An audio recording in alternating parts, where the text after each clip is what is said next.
Please give it up for Nate Stauffer.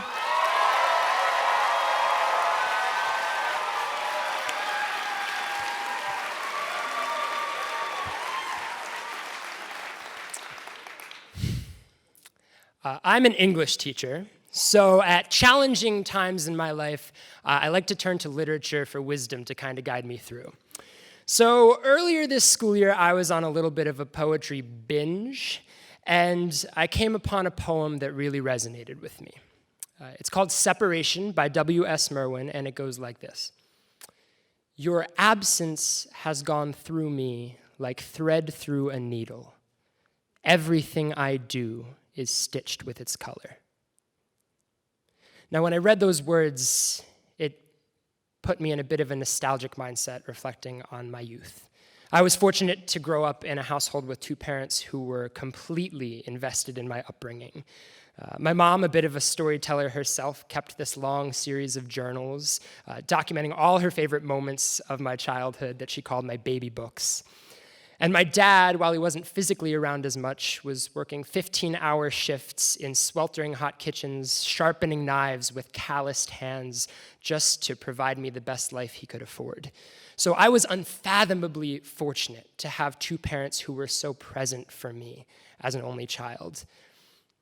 But when I was 13, my whole life changed. My family took a Christmas vacation down to Disney World, of all places. And on the third day of that trip, in the middle of the Magic Kingdom, my dad announced to my mom and I that he was having an affair. And he walked away. And my mom and I tried to follow him, but by the time we got back to the hotel, he had already packed his things and left. And I didn't see him again for years.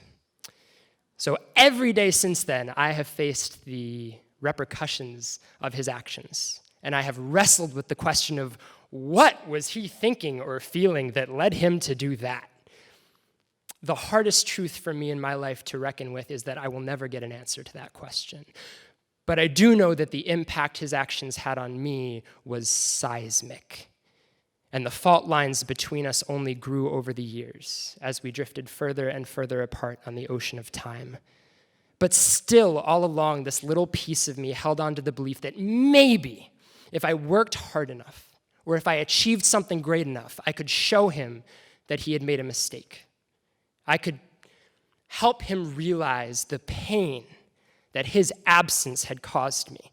Everything I've done is stitched with its color. Well, about 2 months ago, I got a phone call that my dad had passed away at the age of 49.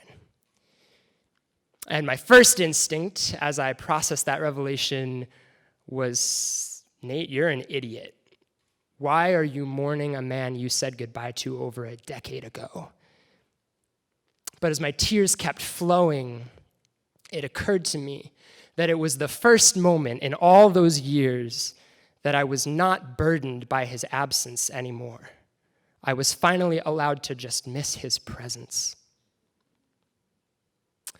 And overcome with emotion, my English teacher instincts kicked back in.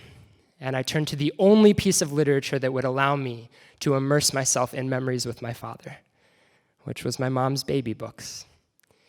I picked him off the shelf and spent hours paging through story after story. The day he let me wear my Superman pajamas to the barber shop, or when he taught me how to tie my first bow tie, or the night we won the Boy Scouts rocket derby. After years of suppressing these memories to avoid the pain of his absence, my dad's death is what gave me permission to remember all the good times that we had shared. And then, as I kept reading, I came upon a page I hadn't seen before. The handwriting was messier, it was a little angular, and it was replete with typos, and in an instant, I recognized it as my dad's. He wrote a lot of things to me on that page, but his last words are what have stuck with me.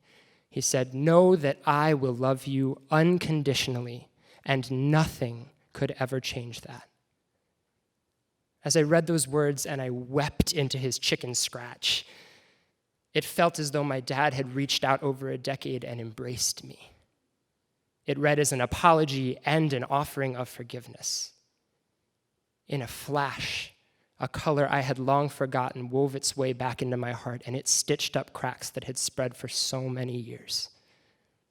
So I'm standing here on this stage tonight to accept the responsibility of maintaining my dad's presence from now on. I will learn from his mistakes, but I will take forward those parts of his soul that brought joy to me and so many others. I thank everyone in this room for giving me the space to keep his memory alive through this story. And I don't know if radio waves make it to where my dad is now, but just in case they do, I want to say, Dad, I love you too, unconditionally, and nothing will ever change that. Thank you.